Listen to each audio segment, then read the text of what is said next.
Africa has so much potential, and I try to think about our industry not just about buying, selling routes, but also about the mission. And the mission is to have people connected. So this is what it is all about. Just a few words about Lanck Telecom. This year we got a lot of new interconnects with mobile operators in sub-Saharan Africa, in Northern Africa, and today, like literally in less than 2 hours, there will be a ceremony, Africa Tech Awards, and Lanck Telecom is shortlisted finalist at the Telco of the Year Award. So we're really proud of that. Thank you. So today, when opening the MEF session, I mentioned the matrix stake. So voice is still there. There are just less exits from the matrix, I guess.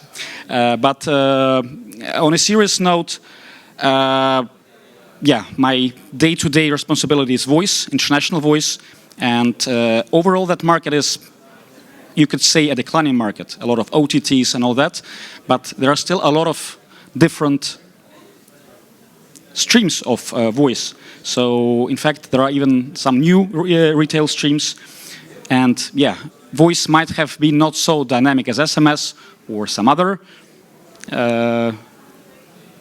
areas, but the revenue is still there. A lot of mobile operators say that most of their revenues are still with voice. And after all, it's just a good instrument that should be used along SMS or RCS or anything else that was mentioned today. Along with the opportunities, there are also different challenges and also different new voice fraud types. Like cybersecurity and anti-fraud is not you install something and you're fine. No, it's just being one step ahead all the time. So maybe some of you can mention some voice fraud cases you experienced recently. Anyone? Maybe? You often get a call and you don't know who it is, and you answer and it's an automated thing. Yeah, well, robocalls, spam calls, Vangiri, that kind of stuff. Yeah, but I mean, the fraudsters are getting more and more sophisticated. So sometimes you're getting the call, or you're calling someone, and you hear after some 2-3 minutes, like the repeated conversation of what you were saying. So it's like smart, fast, with a twist and all that. So even like being in the telecom industry, sometimes it's really challenging to understand what is happening, right? So with opportunities also come new challenges and new fraud types. And sometimes they're very, very interesting. Or like you're calling someone and there is a call center, a fake call center with real people in the same time zone, same language, but it's totally like random things, like not the people you're calling to. One other, again, my background is voice, but what we see in the voice market is that, especially in Africa, for those destinations where the SMS rates are going up, and where there is more and more inflated revenue, we see more volumes on the OTP, for example, on the voice side. So there are also leakages in between. I mean, now probably more from SMS to voice, but it could be the other way around too. So again, those are nice instruments that could be and should be used appropriately.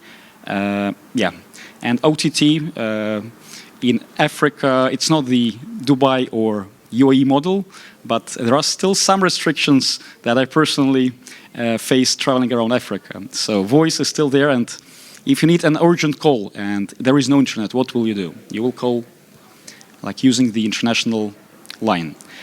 I mean, that's one of the examples I really like, that for some different originations,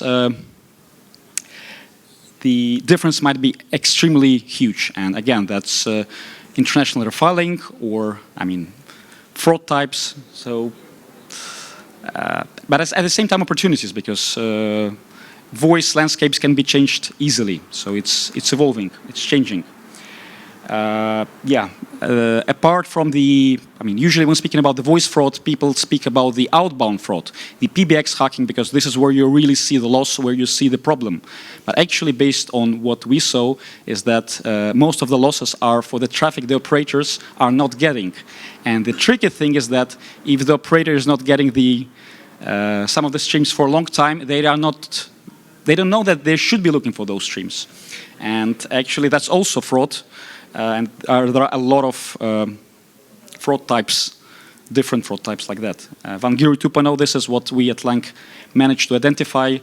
When fraudsters are leaving their premium number ranges on at the banks or with some enterprises, and the enterprises are calling back. In the short run, the enterprises meet the KPIs because they reach the customers, operators are happy, they have revenues, but that's not a sustainable model. There should be synergy of voice and SMS. Those are great instruments that should be used together. I won't be stopping much on that. Flash call, again, that's something what we see now more and more prevalent in the market, especially when the rates for SMS are going up.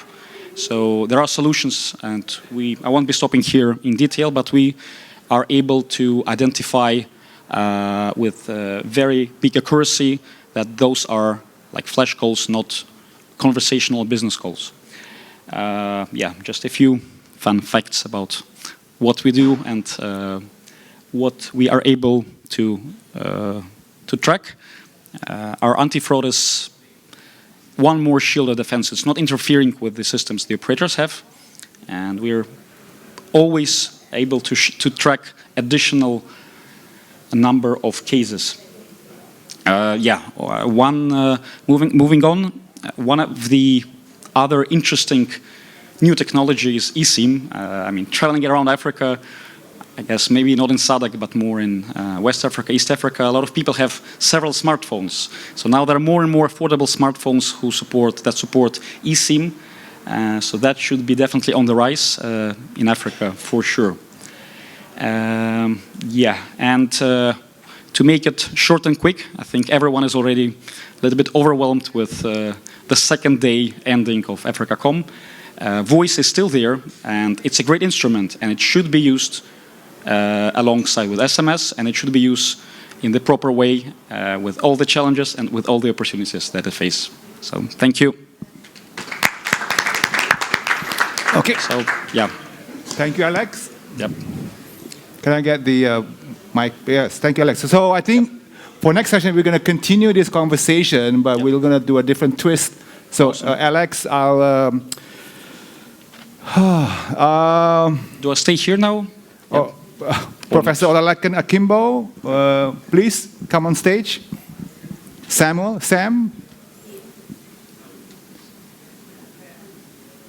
Foster? Yeah. Sam was here. Sam.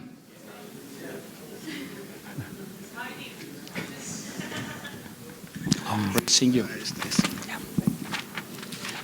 So this is an interesting topic, and I think we're going to talk about advancing Africa telecom technology and innovation. We have distinguished panelists from the African Union Development Agency, in looking at your perspective, and Alex will join us, and Sam from Click Mobile.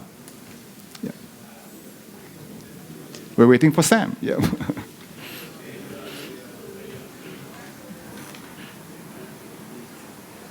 He's on the way.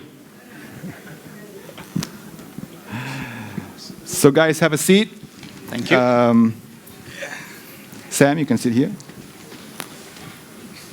Okay, so why don't we do a bit of introduction, starting from Professor Olalekan. Please introduce yourself and your organization and what you do. Thank you so much. Good evening, everybody. I think the microphone is not working. Yeah. Mic, please. Oh, let's see. Oh, here you go. Try this one. Hello. Yeah. Good evening, everybody. My name is Olalekan Akimbo. I work for African Union Development Agency, NEPAD. NEPAD is the implementation arm of African Union. And we have the mandate, conveying power for the member states. So we work more with member states and with regional blocks. African Union, they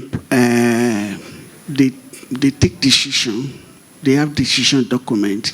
It is our role to to work with member states for the implementation of those decisions.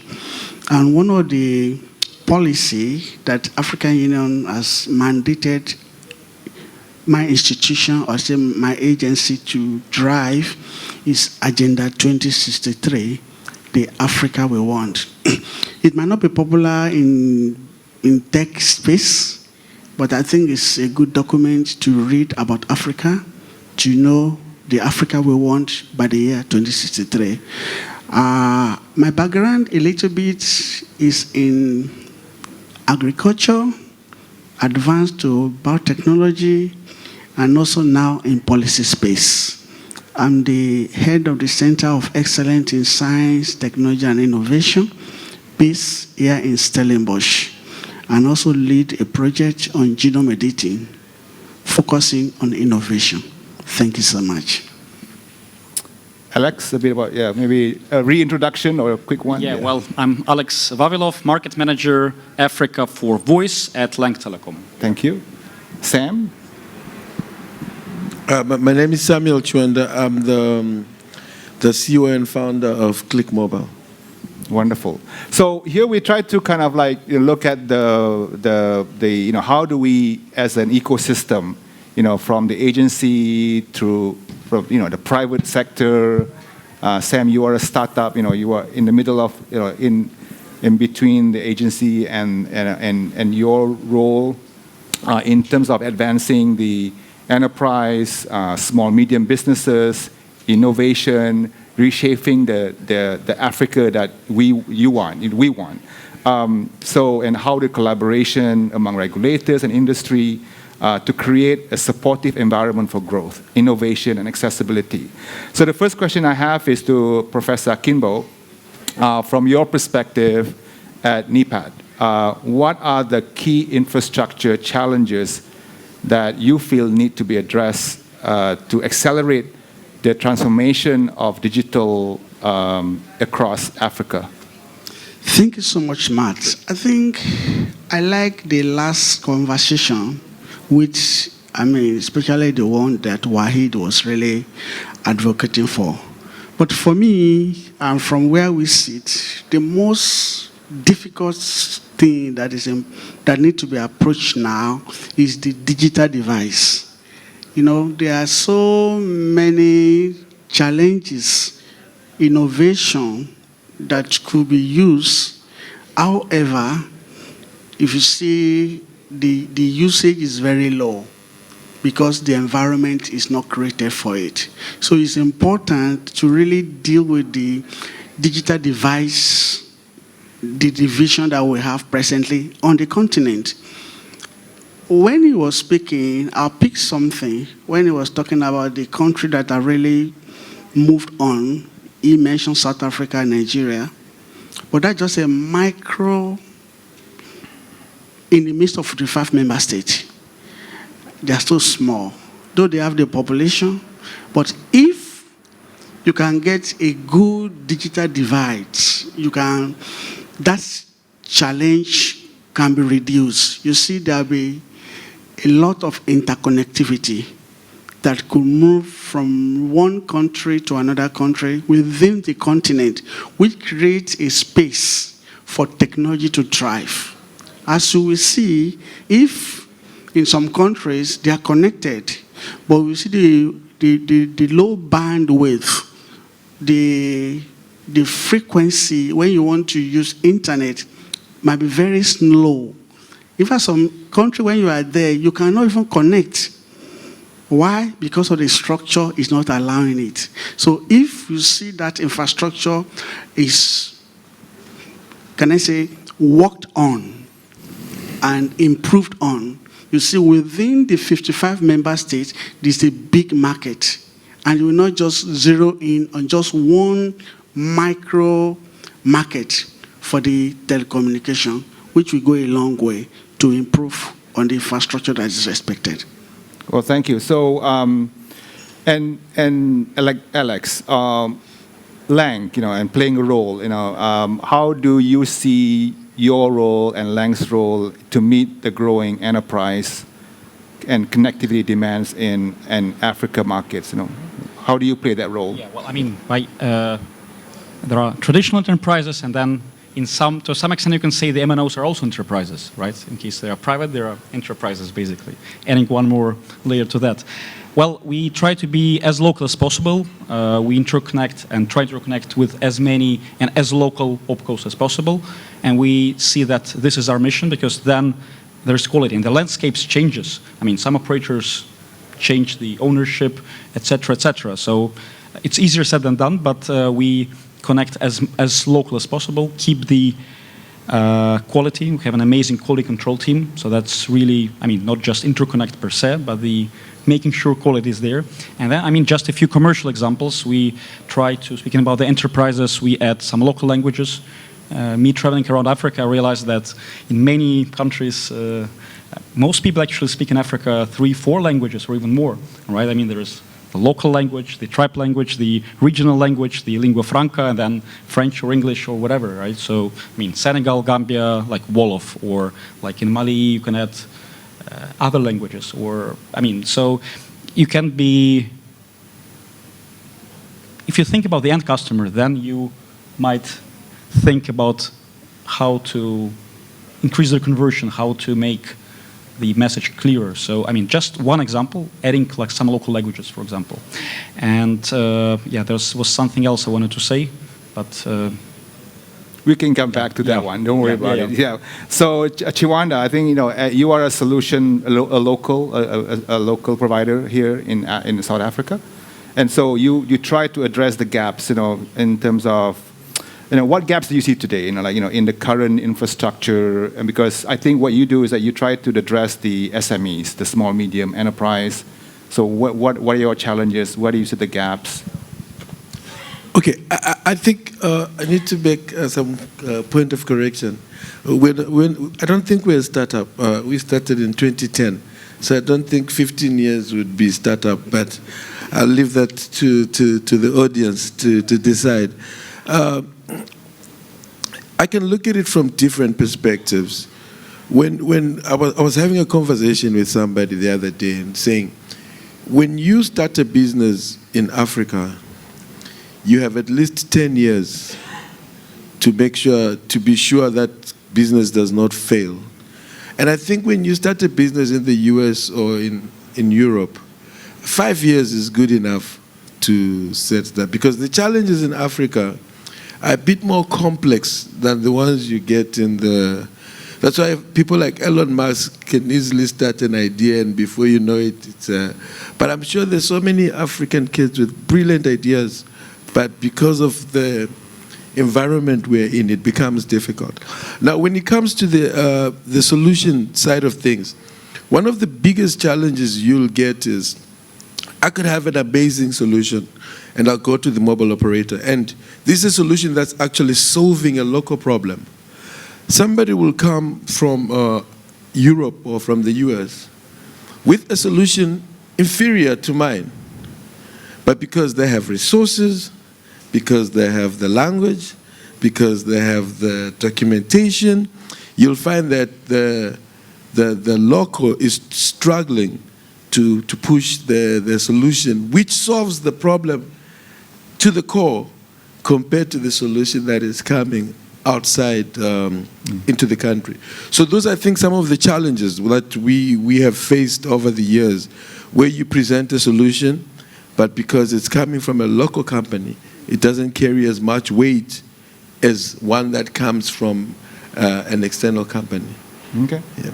Wonderful. So to address that problem, maybe I like to focus on two areas, regulatory and maybe collaboration. So back to you, Professor Akimbo. What role can regulators play to support innovation, while preserving consumer protection and privacy? So, your thoughts? Thank you, Matt. I think before the protection, let's look at the fragmentation of regulatory bodies. There are so many regulatory bodies that draw down on the speed of adoption. And if you don't look at it from that perspective, you are building on something that is not sustainable. And every member state in Africa, they hold on to sovereignty, and that does not help. It's important to look at it in an holistic way. How could we have reduced on the burden of regulation and have a unified regulation on the tech so that innovation can be adopted in a smarter way, in a faster way? And when you are first address that issue of fragmented regulation, then you can ask, how do we now protect the information that will come from those regulatory bodies? Because if you don't have a unified regulatory body to reduce on the burden of regulatory process, then you still have the same challenge, and the innovation will not get to the end user, and the company that invested in those innovations, they will not get a return of investment, because every business person wants money. They want to recuperate what they have invested for that technology. But if they cannot see those technology getting back the fund they have invested, then it becomes a slow process. So I think, and that's the advantage that other developed countries have. They have a unified regulatory body that when one of the states has approved that this is done, every other state imbibe into it. So I think that's the way to go in Africa. First thing, let's reduce on the fragmentation of regulatory body and have a unified regulatory body for the continent. Then from there, then investment, you can get back what is required as a business person. So to build on that point, maybe Alex, from your perspective, we talk about harmonization of the regulatory. What is it that we're talking about? What specific harmonization or regulatory that would help you serve, the enterprise better? Well, I mean, just one example. Now there are discussions in the SADC region that there will be one network area, right? That the rates in between the countries will be much lower. And I think generally the idea is amazing because from what I saw reading, discussing with people in Africa, like there are a lot of ethnic groups living in different countries, and the borders are draw line like that, right? So there should be more communication, especially in the areas where the borders are. And the idea of there was a case with the one network area in Eastern Africa. At that moment, as far as I understand, looking at the statistics and everything, it was really it was working great. So the local rates were around 1 cent. Speaking now about the voice, international rates were around 20-30 cents. US cents, and the local rates in the one network area in Eastern Africa was around 3-4 cents. And based on our voice expertise at that moment, up to 80% of the whole international volumes was being it was refiled as if it's coming from South Sudan or Uganda to Kenya and the other countries. So what I'm saying is that once it's not only about implementation and policies, which is definitely crucial in that regard, but also about the implementation of the cybersecurity, about the monitoring, because not all of the operators have the ability to check and analyze. So again, the example in Eastern Africa showed, based on our data, that up to 80% of the retail volumes from South Africa, from Europe, from America were coming disguised as local from South Sudan or Uganda at that moment of time. So something similar, I guess, operators here in SADC region are more prepared for that, but still the fraudsters are also prepared. So there will be, once that is implemented, there will be new challenges. So that's the take on the regulatory aspect that you... Yep. Matt, can I just build on what Alex had just mentioned? I won't mention the service provider just not for commercial purpose. You see, if a service provider is operating in Nigeria, they're operating in South Africa, they're operating in Uganda, and they take away the tariff for international call, And the call you are making in Nigeria to Uganda is as if you are making a local call. The same call you are making to South Africa, so you are making a local call. If that is harmonized, and the other service provider within the same network, they follow the same thing, you discover that it brings down the usage of cost. I mean, it brings down cost, and it also allow for connectivity, which make the use of the technology faster. Right. And Sam, to your question again, you want to be the next Elon Musk of Africa. But I think from your perspective, seriously, I mean, I think you are a tech company. You want to, grow and so grow fast, build solution, innovate. What regulatory framework changes that you would like to see? I mean, if you have your wish. Yep. I think what I would have loved, and I'll talk from my experience, is to be more understood by regulators, to have them listen to us more, and when we share our concerns, because it's like you're running in a lonely track with no support. I realized that, like when I remember the first time I thought of setting up an SMS business or a bulk tool, I went to the regulator over 5 times to find out if I need a license, because I know some people who were arrested for simply operating an illegal radio station. So I have no information. I don't know where to get information. So another issue would be to have the information as available as possible to the youth, because by the time I was beginning, I think I could call myself a youth then. I needed this information. I didn't have it. I couldn't get it. And what happens with a young boy has come together, learned a few science, electronics, he's put a small community radio station, and he ends up in jail. What does that do to some kid who is thinking of innovation? No explanation as to why this guy, his thoughts are okay, but he just missed the process of licensing. So if that information can be made more available to the youth, to the community, it's going to help in knowing what levels of innovation I have. Sometimes I sit down and think, the way every week or 2 weeks I'm seeing a rocket going to the cloud and coming back, if I was doing this thing in Malawi, I would be in jail. I'm very serious. If you had Samuel push the rocket to Mars, I would be in jail. But somebody in America is able to do it every week, every 2 weeks, up and down. You sit down and ask yourself questions to say, what information don't we have here in Africa? What data are we not being given for us to be able to? Because we have intelligent people, we have smart people, we have people who can build things, but they don't have the information that keeps them in the framework of the law. Okay, well, thank you. I hope people are listening to you, so that's good. Great stuff. So I think the next topic, is innovation and inclusion. I know there was a topic on women and inclusivity and earlier today. So maybe back to Professor Akimbo.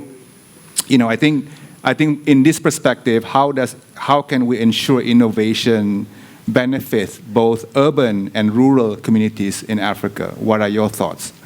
My thoughts are, let there be infrastructure being built for free access across board, not to focus it only where you get your market.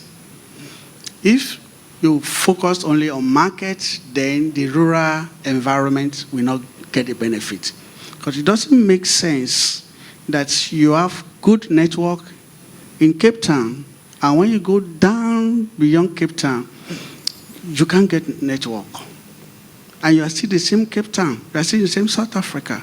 So if the infrastructure is not properly in place, the benefit cannot get to the rural community. If we can address that, that across board, both the urban city and the rural area, they will get the benefit of the innovation. And I always say it, innovation today is tomorrow's prosperity, but if innovation does not get to the end user, it's not innovation. You see an Eureka in the lab. I think I submit there. Thank you. So, Alex, so in terms of specific technology innovation, what are your thoughts around, what are the emerging or that are available or, going to be available that you see will have the biggest impact on enterprise, solutions across Africa? Well, I guess eSIM as a solution is definitely something that's already changing the landscape, right? I mean, I mentioned that many people in Africa, especially not in SADC, but have several smartphones, several phones, right? So having one phone with eSIMs is definitely much more convenient, and there are much more affordable phones who support that. So that's definitely a big thing. I mean, RCS, I guess, it's a buzz. People talk about that. Actually, this session about the fraud cases with RCS was really insightful today. I was really, I'm a little bit personally skeptical about RCS at the moment, but it was interesting that the technology is not even fully there, but the fraudsters are finding the ways how to, what to do with it, right? But I mean, I would say if mentioning one thing, I would say that's, from my perspective, that's eSIM. And Sam, on your side, Click Mobile and what you guys are doing to innovate and to serve, to be inclusive, to serve the underserved communities, are you guys doing something there that you feel will make a difference? Yeah. The honest truth is, you start serving after you've made money. Because you need resources to take care of the community. They say, on a plane, they say, put your oxygen mask first before others. Because the moment you start helping others before yourself, you'll suffocate. So I think for growing enterprises or tech companies like ours, the focus is usually on getting resources and building and making sure you can pay salaries, making sure you can compete with the bigger players. When you come, and I think innovation needs time. It's like a child that needs to grow. And because you don't have that time, not that time per se, unfortunately, in Africa, most businesses start without capital. So you are basically spending a lot of time making ends meet. So in a home where a mother is making ends meet, that's when you just wake up and discover your child is a criminal. You don't even know how they became a criminal, because 95% of the time you are looking for money to take care of the children, and you're not spending time to take care of to raise the children. So I think for products that serve the community, where we've been like is where NGOs come to us with given products that they want to run with us. But as a business, we've really not sat down to say, okay, we have everything we have, let's sit down and innovate and create solutions. It's a luxury at this particular point. Yeah, I hear you. So I want to kind of get into a bit of a closing statement from each of the panelists. Maybe, dream and vision, that's typically what we love to do at the end of this session, being positive about the future of Africa Digital. Share me your thoughts, maybe starting from Professor Akimbo. Yeah. Thank you so much. I think this is an important moment. And I want to say this up front, that Africa is a big place for opportunity, and is a good marketplace that investment can come back with productivity. First thing. Second thing is, African population is not aging population, it's a Gen Z population. Any innovation in the digital space is an opportunity to explore and to take opportunity that is available with human resources. I also want to bring in to note that there are policies that are being formed by the African Union that support digitalization. And when policy speak to innovation, then every project being done can be bankable. And when it is bankable, return of investment is very high. And you will see the end user benefiting from it. I want to conclude at this point that to get the best out of digital space, let's include government. Let's work with policy. Let's interact with the environment and people in that space.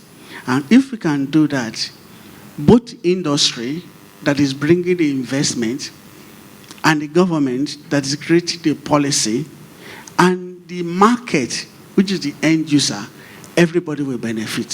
Thank you so much. Thank you. Alex, thoughts? Yeah, well, I mean, Africa, especially sub-Saharan Africa, is so very different, right? So it has totally different cultures and, I mean, yeah. But one thing as a continent that is in common is, as we all know, it's the youngest continent. And it's not just about the age. The technology, the innovations and everything is about the, I think the African youngsters especially will have, like, even a tiny percentage will have like creative ideas that will be fulfilled. That will be just amazing. And I'm really sure that Africa will show the world a lot. It's picking up for sure. So the vitality in Africa is definitely there. So maybe not right now, but the trend I see is very positive. And Sam? For me, I think my dream and vision is to see an African child being able to create. I'd like to see an African hub which is teaching the West and Europe new ideas. I'd like to see a child having a dream, having it in their lifetime, and not being limited by politics, being limited by finances, and being limited by education. And it's my dream that one day Click Mobile will have an incubation center where we can bring in young people to explore their ideas, and if God wills, even fund them and be able to make a difference in their communities.